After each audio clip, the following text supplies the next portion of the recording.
Que Dios me los bendiga, queridos hermanos, en esta hora. Les saludo en el nombre del Señor Jesucristo.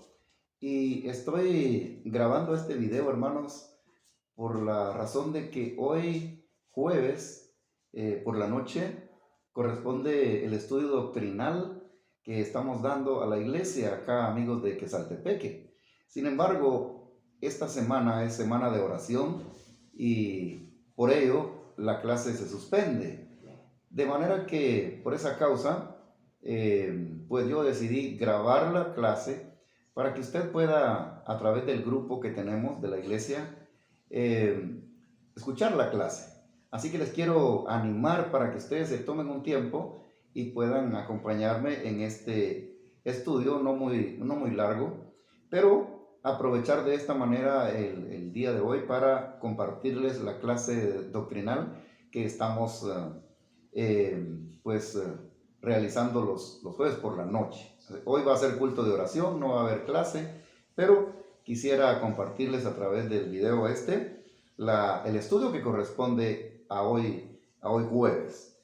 Hemos estado estudiando la primera carta a Timoteo, pues yo decidí tomar primera y segunda Timoteo para los días jueves. No hemos avanzado mucho porque solamente hemos visto el capítulo 1 de los versículos 1 al 11.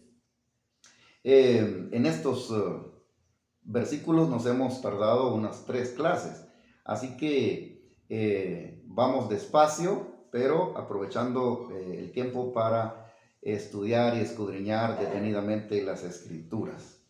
Vamos a orar en este momento y vamos a pedir dirección al Señor. Padre, te doy gracias en esta mañana por la oportunidad, Señor, de compartir con mis hermanos el estudio de tu palabra. Y oro en el nombre de Jesús, Señor, para que tú nos ayudes, nos guíes y que también los hermanos puedan ocupar el tiempo para poder, Señor, meditar luego que les envíe este video en el estudio de tu palabra, Señor. Así que nos ponemos en tus manos y pedimos tu ayuda en el nombre de Jesús. Amén. Muy bien. Bueno, hermanos, hemos estado viendo, como los que han estado presentes recordarán, en esta primera carta a Timoteo, haciendo un resumen, hemos visto que el escritor o el autor de esta carta es el apóstol Pablo.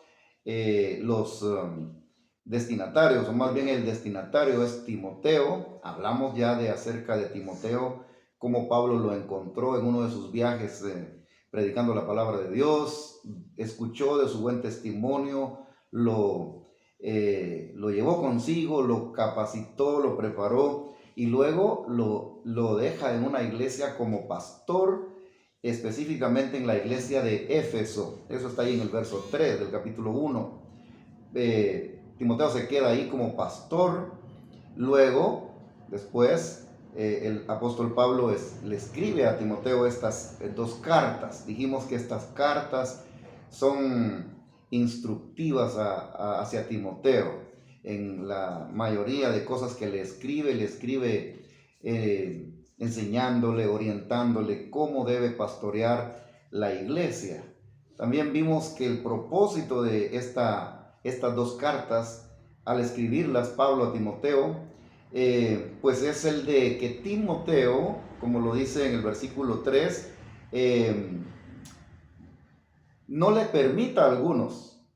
Parece que en la iglesia habían algunos que estaban enseñando diferente doctrina y entonces las cartas llevan ese propósito, que Timoteo, como dice el versículo 3, que mandara a algunos que no enseñaran diferente doctrina. De eso hablamos y estuvimos viendo qué importante es que en la iglesia se cuide y se mantenga el buen orden y la buena enseñanza, que en la iglesia no se infiltren, porque es lo que estaba pasando en esta iglesia de Éfeso. Se estaban infiltrando falsos maestros enseñando cosas que no eran de acuerdo a la doctrina de Cristo.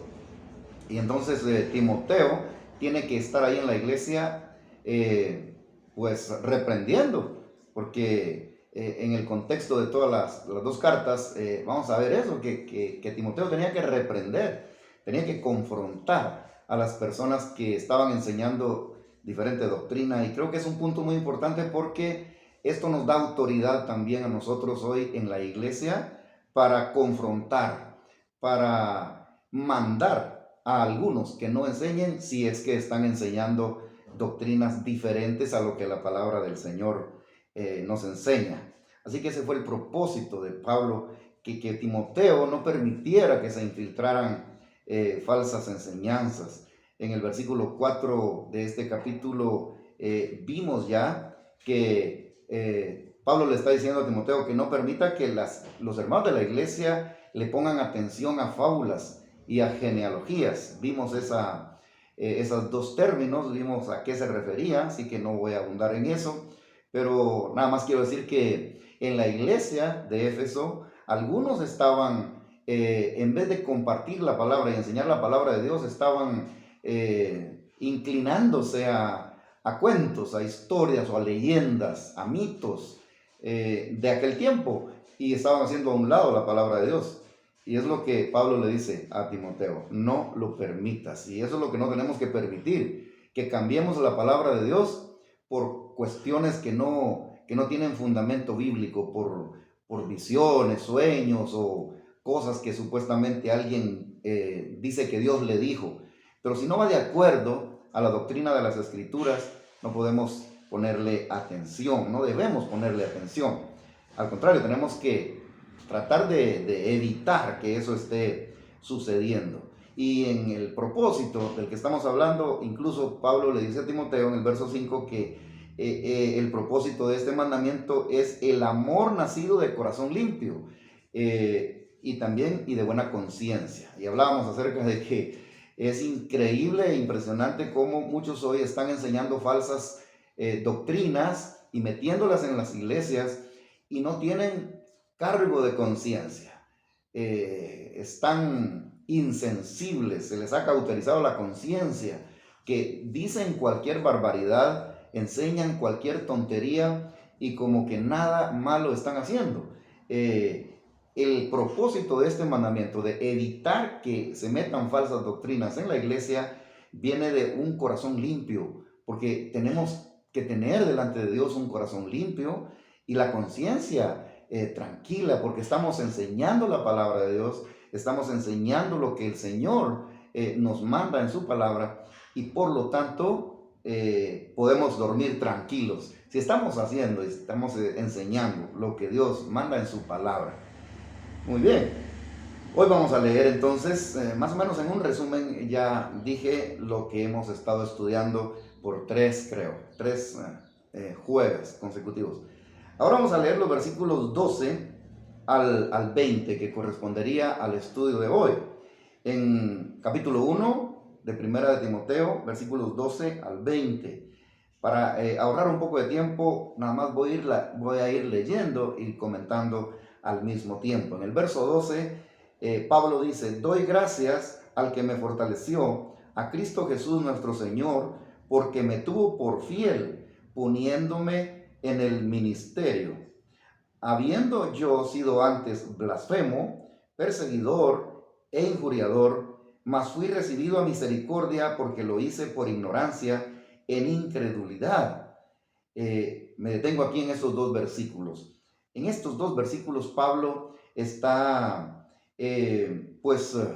dándole gracias a Dios por la obra hecha en su vida. Está dando como un pequeño testimonio de quién fue él y cómo, gracias a Dios, el Señor lo transformó, lo cambió.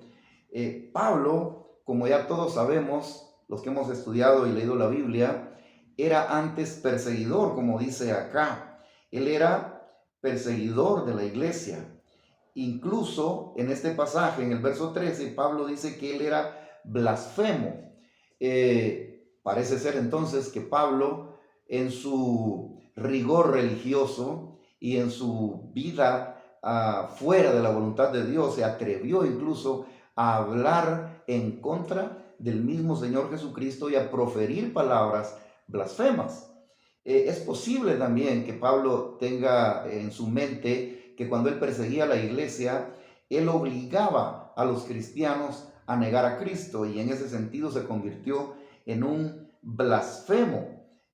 También dice en este pasaje, en el versículo 13, que era injuriador, injuriaba. Eso tiene que ver con proferir maldiciones contra los cristianos y contra Cristo. Todo eso era Pablo antes de ser cristiano. Era blasfemo, era perseguidor de la iglesia e injuriador. Y nosotros ya que hemos leído la Biblia sabemos que Pablo se dedicaba a perseguir a los cristianos, a meterlos en la cárcel. Él estuvo de acuerdo con la muerte de Esteban. Cuando lo mataron a pedradas, él guardaba las ropas de los que lo estaban matando. Se convirtió en un asesino en ese sentido porque estuvo participando en la muerte de un predicador del evangelio. Y era un hombre que pues asolaba la iglesia. Los dice Hechos capítulo 9, que los cristianos incluso le tenían miedo, porque cuando el Señor envía a Ananías para orar por Pablo, cuando Pablo tuvo aquel encuentro con el Señor, Ananías le dijo: Señor, pero este hombre nos persigue y aún aquí tiene autoridad de los principales sacerdotes, ¿y cómo me envías a orar por él? Entonces le tenían miedo, porque era un hombre completamente blasfemo, como él dice, injuriador, perseguidor. Era un león rugiente, pero con deseos de matar y desaparecer el cristianismo. Ustedes pueden imaginarse la calidad de persona que era entonces. Pero Pablo dice acá que da gracias a Dios porque lo fortaleció y lo tuvo por fiel, poniéndolo en el ministerio. Por supuesto, esto es después de que Pablo se convierte, como en Hechos capítulo 9 nosotros tenemos la narración que Pablo encuentra a Cristo, o Cristo lo encuentra a él, y él se convierte. Y luego de eso, entonces el Señor Jesús lo tuvo por fiel, poniéndolo en el ministerio, y fue llamado apóstol de Jesús o de Cristo. Como en este capítulo 1, versículo 1, Pablo se identifica apóstol de Jesucristo por mandato de Dios nuestro Salvador. Es importante tomar en cuenta que Pablo, aunque no era de los 12 de los apóstoles escogidos por Cristo, fue el mismo Jesús el que lo constituyó apóstol.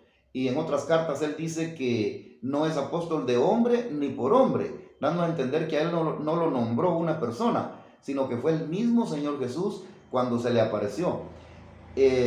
Nosotros sabemos y tenemos claro que el día de hoy no existen apóstoles, esos apóstoles que hoy salen por ahí en la televisión, en la radio o en las iglesias, el apóstol tal y el apóstol tal. No existen hoy realmente apóstoles.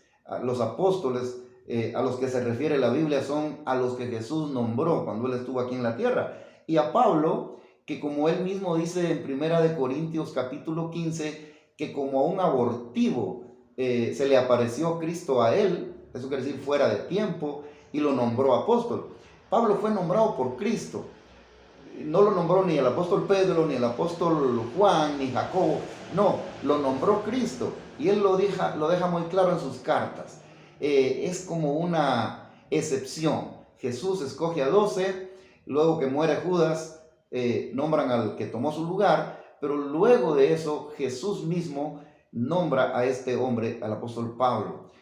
Pero eso no significa que sigan habiendo apóstoles. De hecho, Pablo, cuando escribe a los Corintios, les llama a estos supuestos apóstoles, les llama superapóstoles en tono sarcástico, ¿verdad? Porque aquellos falsos apóstoles, como él los llama también en 1 Corintios, querían como quitarlo a él o negar que él era un apóstol de Cristo. Y él dice, estos son falsos apóstoles, estos son apóstoles fraudulentos, falsos maestros. Entonces, creemos que el apostolado se limita a los que Jesús llamó y escogió, y eso quedó allí. Eso de apóstoles hoy, pues es nada más una manera de nombrar personas para que abusen, porque es lo que hacen, abusan de las congregaciones con su autoridad desmedida, descontrolada, y manipulan al rebaño, nada más sacándoles el dinero a ellos y enriqueciéndose nada más los predicadores estos llamados falsamente apóstoles. Entonces es una situación terrible la que está ocurriendo hoy con estos, porque están comercializando el evangelio, están viviendo de la fe en el sentido incorrecto, porque es bíblico que un siervo de Dios, un pastor, un predicador, un maestro viva del evangelio. Eso lo enseñó Pablo también. Pero estos que abusan, estos que hablan y predican solamente de la salud y prosperidad, solo del dinero, solo de cómo hacerte rico, 5 claves, 10 claves para que tus finanzas crezcan, y esas claves que presentan son solo: trae el dinero acá, mándame el dinero a mí, presenta un pacto por tu hijo, por la enfermedad de tu hija, y lo único que están haciendo es acumulando riquezas ellos y dejando sin dinero al rebaño. Son falsos apóstoles, son obreros fraudulentos que no han sido nombrados por Cristo, los han nombrado otros que son iguales que ellos y que solo están abusando del rebaño. Nosotros tenemos que tener cuidado, cuidarnos de estas falsas personas que a veces usan la Biblia, y que como usan la Biblia, muchos creen que son verdaderos cristianos o verdaderos pastores o apóstoles. No, son personas engañadoras que utilizan la Biblia a su antojo para sus propios beneficios, e incluso inducen a las personas a hacer cosas irracionales. Yo escuché hace un tiempo a un predicador diciendo que él tenía una botella plástica en su mano llena de gasolina, y él estaba diciendo: así como Cristo transformó el agua en vino, yo voy a orar y esta gasolina se va a transformar también en agua pura y todos ustedes van a tomar. Y después de que oró, pasó a la gente a que tomara agua, supuestamente agua, era gasolina, y la gente caía al suelo. Ellos decían que era por el Espíritu. No era por el Espíritu, se estaban ahogando porque estaban consumiendo gasolina. En otra ocasión vi a un pastor predicando diciendo: yo soy el pastor, ustedes son mis ovejas, y las ovejas obedecen la voz del pastor. Y los envió luego al jardín del templo donde había grama y los puso a comer grama. Y ahí en el video se veía cómo la gente estaba tirada en el suelo comiendo zacate, o sea, barbaridades, estupideces, cosas sin sentido que estos falsos maestros y falsos apóstoles están haciendo para hacerse de dinero y dejar a la congregación en una situación vergonzosa, en una situación horrible que da hasta, uno se indigna al ver estas cosas. Pablo dice que él fue nombrado por Cristo, y fue Cristo el que lo tuvo por fiel, poniéndolo en el ministerio después de haber sido él un perseguidor de la iglesia. Pero él se convirtió, y cuando uno lee, y les quiero animar a leer la vida de Pablo, porque cuando uno lee la vida de Pablo, Pablo fue un hombre que sufrió por causa del evangelio. Este no fue un millonario, este no anduvo predicando de hacer dinero y cómo hacer dinero, no, al contrario, él enseñó a las iglesias a que teniendo sustento y abrigo, estemos contentos con esto, porque raíz de todos los males es el amor al dinero, el cual codiciando algunos fueron traspasados de muchos dolores. Entonces, y se extraviaron de la fe también, dice Pablo. Él fue todo lo contrario, sufrió, lo golpearon, él fue despreciado, él tuvo que dormir en el monte, en el camino, él tuvo que estar en la cárcel, él tuvo que estar sufriendo enfermedades sin que nadie lo cuidara por predicar el evangelio. Entonces es todo lo contrario a lo que estos falsos apóstoles hoy están predicando. Ese es el primer, punto en este pasaje, el testimonio de Pablo y cómo él fue tenido por fiel por Cristo, poniéndolo en el ministerio. En el 14 al 16, Pablo habla de la gracia de Dios. Por supuesto, tiene que ver con su llamamiento siempre, pero quiero hablar un poco de esto, de la gracia. El versículo 14 dice, por la gracia de nuestro Señor, perdón, pero la gracia de nuestro Señor fue más abundante con la fe y el amor que es en Cristo Jesús. Palabra fiel y digna de ser recibida por todos, que Cristo Jesús vino al mundo para salvar a los pecadores, de los cuales yo soy el primero. Pero por esto fui recibido a misericordia, para que Jesucristo mostrase en mí el primero toda su clemencia, para ejemplo de los que habrían de creer en él para vida eterna.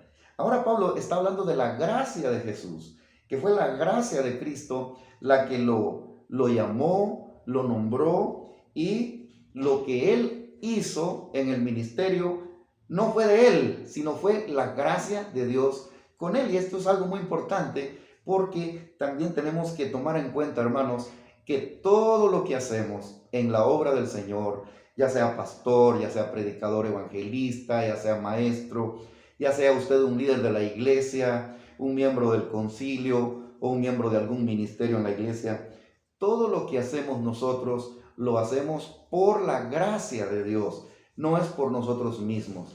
Entonces Pablo está mostrando en este pasaje una actitud de humildad en lo que él hace. Nunca Pablo se enalteció, nunca Pablo tomó una actitud de arrogancia como lo hacen muchos hoy.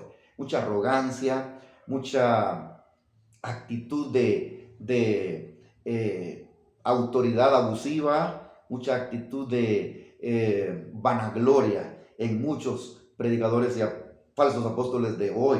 No, Pablo dice, lo que hago, lo que soy y cómo Dios me ha nombrado para esto es por la gracia de Dios.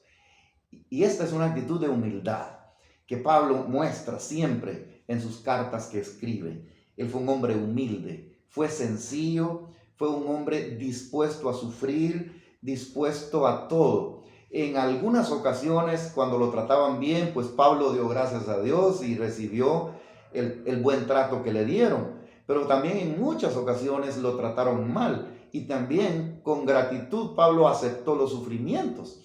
Entonces, cuando usted lee, por ejemplo, el libro de los Hechos, capítulo 20, le animo a que lo lea. En el capítulo 20 del libro de los Hechos, Pablo cuenta cómo él sufre por Cristo, y que dice que el Espíritu de Dios ya le mostró a él cuánto él tenía que sufrir, prisiones y cárceles y muchas tribulaciones por servirle. Entonces, Pablo fue un hombre humilde que recibía todo con gratitud, no solo los buenos tratos, pero también los malos tratos, las cárceles, las enfermedades, las persecuciones y todo lo que tenía que sufrir por ser predicador del evangelio. Él daba gracias a Dios, porque él decía, lo que yo hago no lo hago por mí mismo, lo hago por la gracia. Y hermanos, qué bonito ejemplo de Pablo para todos nosotros, que lo que estemos haciendo para Dios no nos enorgullezca, no nos enaltezca, que no nos vanagloriemos de lo que hacemos, sino que todos lo sepamos hacer con humildad. Y no solo las cosas que les digo, las cosas donde todos nos pueden ver. Yo tengo que tener mucho cuidado con el ministerio que tengo, porque yo predico el evangelio, yo doy clases en la iglesia, y yo tengo el peligro, si no tengo cuidado, de caer en vanagloria o de caer en altivez por las cosas que hago. Nunca suceda eso conmigo ni con ninguno. Todo lo que hacemos, no solo en público, sino que también en privado, esas son las cosas lindas que podemos hacer para servir al Señor cuando le servimos a la gente en sus casas. Que todo eso lo hagamos con humildad, con sencillez de corazón, y no para nuestra propia gloria, porque tenemos que reconocer que lo que hacemos y lo que somos es, como dice Pablo acá, por la gracia de Dios, en el versículo 14. Luego hay una cosa más que Pablo habla de sí mismo que es muy importante acerca de la gracia. En el verso 15, palabra fiel y digna de ser recibida por todos, que Cristo Jesús vino al mundo para salvar a los pecadores, de los cuales yo soy el primero. Miren lo que Pablo dice. Pablo no se identifica como un gran hombre de Dios, no. Él se identifica como el primero de los pecadores. Cuando Pablo habla de que Jesús vino al mundo para salvar a los pecadores, él se considera el primero o el más pecador.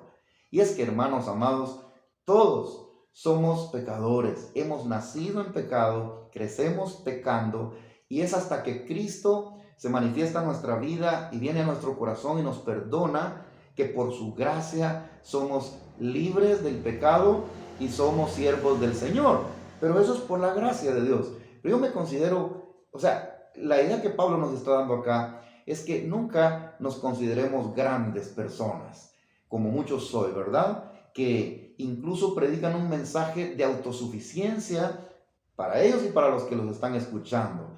Esos mensajes que se enfocan más en el hombre que en Dios, que tú eres bueno, que tú eres una persona que vas a prosperar, que mira que tú puedes declarar y que puedes ordenar y las cosas se van a dar, vas a tener tu casa, vas a tener tu carro, vas a tener esto y vas a tener lo otro, y que la pobreza es del diablo y la enfermedad es de Satanás, pero enfocan al hombre como el centro del universo, y a Dios lo bajan como a un esclavo al que le dan órdenes, declarando, decretando, ordenándole, y que todo eso se va a dar por mis declaraciones. Eso es falso completamente, y es una actitud de arrogancia, es una actitud de orgullo y de vanagloria.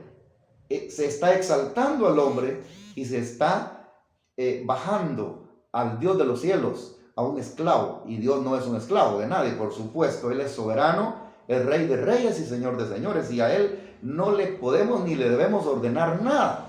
O sea, nosotros tenemos que reconocer siempre que nuestra vida está bajo la voluntad de Dios, y que si Dios quiere, Él va a obrar en nosotros en alguna cosa que le estemos pidiendo, si es su voluntad. Pero esa actitud de ordenarle, de declarar, de decretar y de pronunciar palabras para que las cosas se den en nosotros, eso es del diablo. Yo lo digo con toda libertad, esas son enseñanzas satánicas que están destruyendo a los cristianos, porque están sacando a Cristo de sus vidas y poniéndolos a ellos en el centro de todo. Pablo dice: yo me considero ser el primero de los pecadores, y es por la gracia de Dios que yo soy lo que soy y hago lo que estoy haciendo. El verso 16 lo sigue diciendo: pero fui recibido a misericordia para que Jesucristo mostrase en mí el primero toda su clemencia, para ejemplo de los que habían de creer en Él para vida eterna. Y miren que Él dice aquí: el Señor me ha puesto como ejemplo, yo me pongo como el primero de los pecadores, como el que no merecía, porque no lo merecía ni Él ni nosotros, la salvación, pero la gracia me salvó, y soy puesto como ejemplo para los demás, porque ninguno lo merecemos, para que también los demás reciban esa gracia y sean salvos, no por sus propios méritos, sino por la gracia de nuestro Señor Jesucristo. Así que este párrafo entonces es lo que la gracia de Dios es en nosotros. Luego vamos al 17 al 20. Por tanto, al Rey de los siglos, inmortal, invisible, al único y sabio Dios, sea honor y gloria por los siglos de los siglos. Amén. Miren, ahora Pablo exalta el poderoso nombre de nuestro Dios y nuestro Señor Jesucristo, y lo identifica, lo describe como Él es, ¿verdad? Él no es un esclavo, Él no es un Dios al que yo le puedo ordenar y le puedo decir que me haga cosas y que tiene que hacerlas, y que no acepte un no como respuesta, como alguien dijo por allá. No, Él es el Rey de los siglos, y ese Rey es con R mayúscula, es el Dios de los cielos. Él es el Rey de los siglos, inmortal, Él no muere nunca, Él es eterno y nunca muere. Invisible, a Él no se le puede ver porque Él es espíritu. Así que cuando se nos hable de un Dios que tiene un cuerpo grande, con brazos grandes, que nos puede sostener y que algunos incluso miran la mano que lo sostiene, no va con la doctrina del Dios de la Biblia. Él es espíritu, a Él nadie lo ha visto. Yo he oído predicadores que dicen que estaban bañándose o afeitándose y Dios estaba ahí con ellos sobándoles el rostro mientras se rasuraban o se bañaban. Esa es una actitud arrogante. Él es invisible, a Él nadie lo puede ver, y el que lo mira se muere. Porque recuerdan cuando Moisés le pidió a Dios que lo quería ver, le dijo, no, nadie me puede ver y quedar vivo. Y lo puso detrás de la roca y lo único que vio fue, en un sentido figurado, simbólico, vio las espaldas de Dios cuando él pasó por ahí. Algunos creen que esa era una teofanía, le llaman, la persona de Cristo en el Antiguo Testamento, pasando por ahí para que Moisés lo viera, pero escondido detrás de una peña. Y eso nos da la idea de que a Dios no lo podemos ver porque Él es santo, perfecto en todos sus caminos, y nosotros pecadores, y moriríamos al verlo. Él es invisible, el único Dios. A Él sea honor y gloria por los siglos de los siglos. Amén. A Él nomás. No a nosotros, como dijo el salmista, no a nosotros, sino al Señor. Sea toda la gloria. Y le dice a Timoteo, este mandamiento, hijo Timoteo, te encargo, para que conforme a las profecías que se hicieron antes en cuanto a ti, milites por ellas la buena milicia. Aquí está encargándole a Timoteo que él haga la obra del Señor como buen soldado y que lo haga firme, que lo haga conforme a lo que en ese momento las profecías dijeron de Timoteo. Tengo que explicar acá que en ese momento, cuando Timoteo fue puesto pastor, no se había escrito el Nuevo Testamento. Por eso se hablan de profecías acá. Aquí alude Pablo a profecías que se hicieron para que Timoteo fuera pastor. Pero recordemos que ese era el tiempo en el que el Nuevo Testamento todavía no estaba escrito. Dios hablaba en ese momento por profecías para que se hicieran algunas cosas, porque todavía no estaba completa la revelación escrita de su palabra.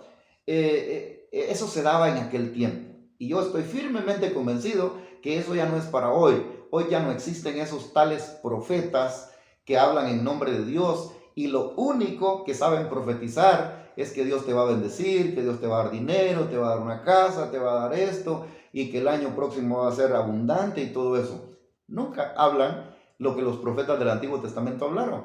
¿Saben ustedes que han leído a los profetas que los profetas fueron apedreados, fueron muertos, fueron metidos en la cárcel como Jeremías, porque no aceptaban las profecías que él estaba dando de parte de Dios? Porque los profetas que hablaron en el Antiguo Testamento, la mayoría, todos, hablaron en contra del pueblo de Israel por su pecado y que iba a venir castigo de parte de Dios. Por eso lo rechazaban. Entonces a mí me llama la atención porque hoy yo casi nunca he visto a alguien que se dice ser profeta diciendo, por tu pecado Dios dice que vas a morir. O sea, las profecías de hoy son solo para bendición. Y no es que esté en contra de que Dios me bendiga o bendiga a los hermanos, pero me queda mucha duda. Yo creo que hoy ya no existen profetas, ya no habla Dios a través de revelaciones y sueños, porque su palabra está completa. El canon fue cerrado y aquí tenemos la voluntad de Dios para nuestra vida. No hay necesidad de ir a otras fuentes cuando tenemos la palabra de Dios escrita. Muy bien, 19. Manteniendo la fe y buena conciencia, desechando, y esto es importante, desechando la cual naufragaron en cuanto a la fe algunos. Pablo le aconseja a Timoteo que mantenga la fe y buena conciencia, que haga las cosas bien, correctamente, honestamente, que hable y enseñe la palabra correctamente para que su conciencia y la fe esté, como dice allí, limpia, buena conciencia. Manteniendo la fe y buena conciencia, desechando la cual algunos, en cuanto a la fe, naufragaron. Los que han desechado lo que la Biblia enseña y se van por el camino de lo que los demás enseñan, y yo también voy a predicar así, yo voy a ser un predicador de la prosperidad, que yo voy a ser un predicador de la confesión positiva, y se van por otro camino y naufragan. Y pierden hasta la sensibilidad de su conciencia. Por eso es que algunos están predicando barbaridades, blasfemas totales. Y no tienen reprensión. No se sienten mal con ellos mismos porque naufragaron en cuanto a la fe estos. Y ya sus corazones están insensibles. Terrible. Eso sería terrible que suceda en un predicador de Cristo, en un maestro de la Biblia, que por su orgullo, vanagloria y su amor al dinero se vaya por otro camino y luego viva feliz y tranquilo enseñando mentiras y engañando a la gente. Eso es terrible. Están condenados al infierno. Sus corazones se endurecieron Ya Dios no les habla porque ellos ya no permitieron que Dios les hable.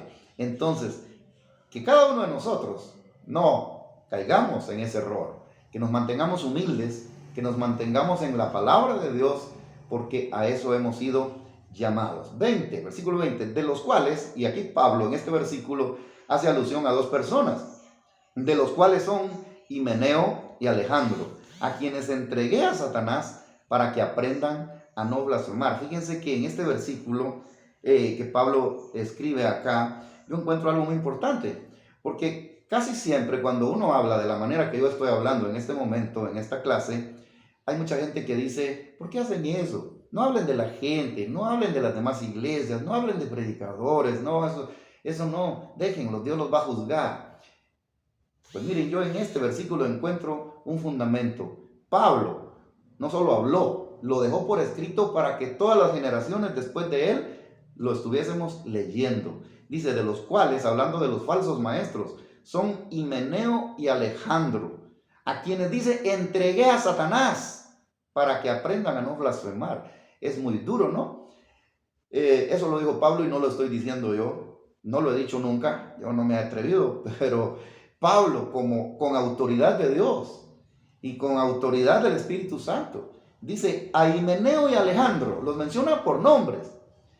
En algunas ocasiones yo he mencionado nombres de predicadores y en más de alguna ocasión se me ha acercado un hermano después y me dice, hermano, no mencione nombres. No, mire, ofende a la gente. Y no es ofender a la gente. No, si los que públicamente están predicando falsedades, públicamente se les debe mencionar como falsos maestros. Y Pablo lo hace acá. Himeneo y Alejandro los entregó a Satanás para que aprendan a no blasfemar, porque eran blasfemos.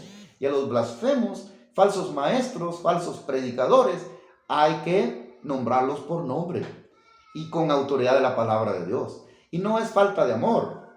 No es que uno se disfrute hablando y mencionando a estas personas, no. Es amor a la obra, es amor a la iglesia, es amor a los fieles de la iglesia, que están siendo a veces engañados por estos falsos maestros. Así que de ninguna manera es una actitud de odio ni de resentimiento contra nadie, sino porque la palabra de Dios a nosotros, los que predicamos, enseñamos, nos manda a que hagamos esto. Más adelante en el capítulo 4 de la segunda carta a Timoteo, vamos a ver cómo Pablo le encarece a Timoteo que predique la palabra, que reprenda, que exhorta a tiempo y fuera de tiempo. Y está en un contexto de falsos predicadores y maestros. Entonces, es la Biblia la que nos manda a nosotros a que lo hagamos. Así que, mis amados hermanos, espero en este día que usted haya sido edificado, bendecido con este pequeño estudio que lo hice hoy, porque en la noche va a haber oración y se los dejo para que ustedes lo puedan escuchar y comentar si quieren también ahí en el grupo de WhatsApp que tenemos en la iglesia. Nomás lo voy a compartir en el grupo de WhatsApp, no lo voy a poner en otras redes, a menos que algunos quieran que lo hagamos, lo hacemos también, pero es especialmente para ustedes, hermanos de Iglesia Amigos de Quesaltepeque, para que estudiemos la Biblia en este día. Así que Dios me los bendiga, un gusto compartirles la palabra de Dios, espero que hagan el tiempo, espero que no haya hecho yo esto en vano, sino que ustedes lo aprovechen y me pueden hacer comentarios o preguntas ahí en el grupo, con gusto estaré atendiendo las preguntas que ustedes puedan hacer. Así que bueno, he llegado al final, he llegado a la conclusión. Quiero orar para que en esta oración quedemos así, despedidos como decimos en la iglesia, y que Dios me los bendiga a todos. Oremos, hermanos. Padre, gracias te damos por tu palabra, por el estudio de tu palabra. Tu palabra, Señor, es verdad. Tu palabra es lámpara que alumbra nuestro camino. Tu palabra, Señor, es el fundamento de nuestra fe. Y oro en el nombre de Jesús que tu palabra bendiga a cada uno de mis hermanos y hermanas. Gracias te doy por este tiempo. En el nombre de Cristo Jesús oro. A ti la gloria siempre y a ti la honra. Amén. Amén. Que Dios me los bendiga, hermanos. Buen día a todos.